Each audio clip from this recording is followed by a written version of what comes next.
नमस्कार भाइयों बहनों बेटे बेटियों, सबको मेरा प्रणाम और आशीर्वाद है। यह चैनल मैं आप सबको के ज्ञान के लिए बता रही हूँ कि पति का जूठा खाना चाहिए कि नहीं खाना चाहिए। बहुत सी स्त्रियां अपने पति का जूठा खाती हैं, कुछ लोग नहीं खाती हैं। तो इसके लिए ये ज़रूरी है कि खाना पतिदेव को देकर और तब जब वो पेट भर के खा लें, अच्छी तरह से उन्हें भोजन करवाने के पश्चात बाद में स्वयं थाली को वहाँ से हटाकर दूसरे स्थान पर जाकर खाना चाहिए जहाँ पति की नज़र ना पड़े।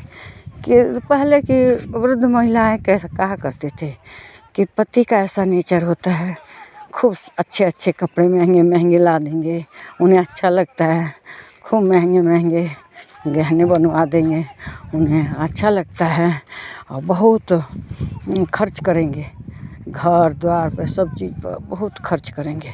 लेकिन पत्नी जब खाती है ना तो उनको लगता, उनकी नज़र लग जाती है, पत्नी को ऐसा पति की नज़र लग जाती है कि इसलिए पति से हमेशा खाना छुपा कर ही खाना चाहिए। क्योंकि पति की किसी बात में नज़र नहीं लगती, खूब गहने पहने कपड़े पहने और देख कर उन्हें प्रसन्न होता है, लेकिन भोजन में तो अवश्य नज़र लग जाती है। तो इसलिए पहले की जो महिलाएं थी खाना खाती तो थी पति की थाली में, लेकिन थाली ले जाकर कहीं उनकी नज़र के दूसरे रूम में नज़र से छिप कर खाया करती थी। लेकिन आज पति का जूठा खाने का मतलब उसी थाली में बैठकर खाती हैं साथ साथ में। और मान लीजिए कुछ ज़रूरत पड़ जाए बीच में तो उसमें डिस्टर्ब होता है। और वैसे भी जो पति के साथ बैठ के खाना खाया जाता है वो कहना एकदम वो खाना नशे के तुल्य हो जाता है। जैसे आदमी जो मदिरा पान करते हैं, चाहे कहना मांस वगैरह खाते हैं, वो इस टाइप का खाना हो जाता है। तो स्त्रियों को कभी भी पति के साथ बैठकर नहीं खाना चाहिए, बल्कि दूसरे कमरे में जाके अलग से खाना चाहिए।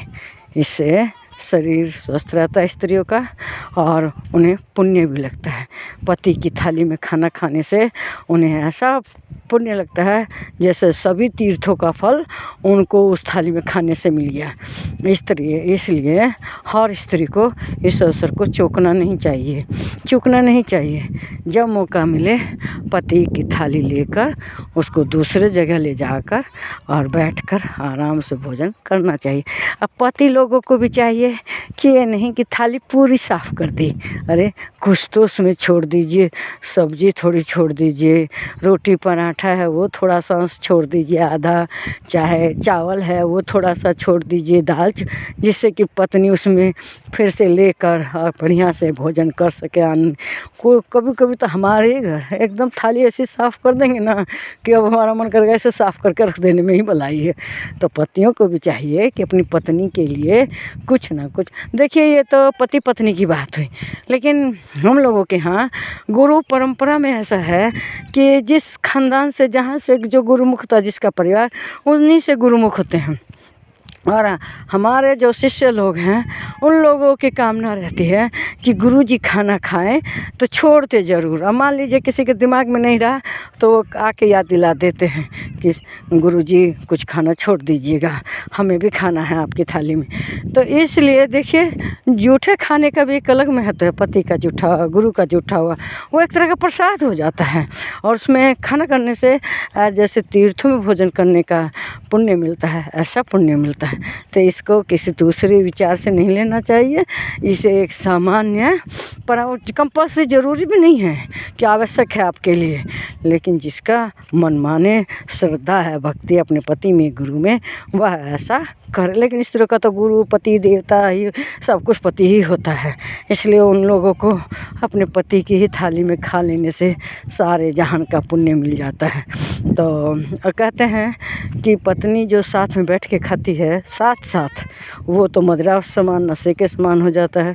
और जो बच्चियां अपने पिता की थाली में खाती हैं उनके पिता की आयु बढ़ती है, अकाल मृत्यु से बचते हैं। मेरा वीडियो अच्छा लगा लाइक करें, शेयर करें, इस पर कमेंट करें और इसे चैनल को सब्सक्राइब करें।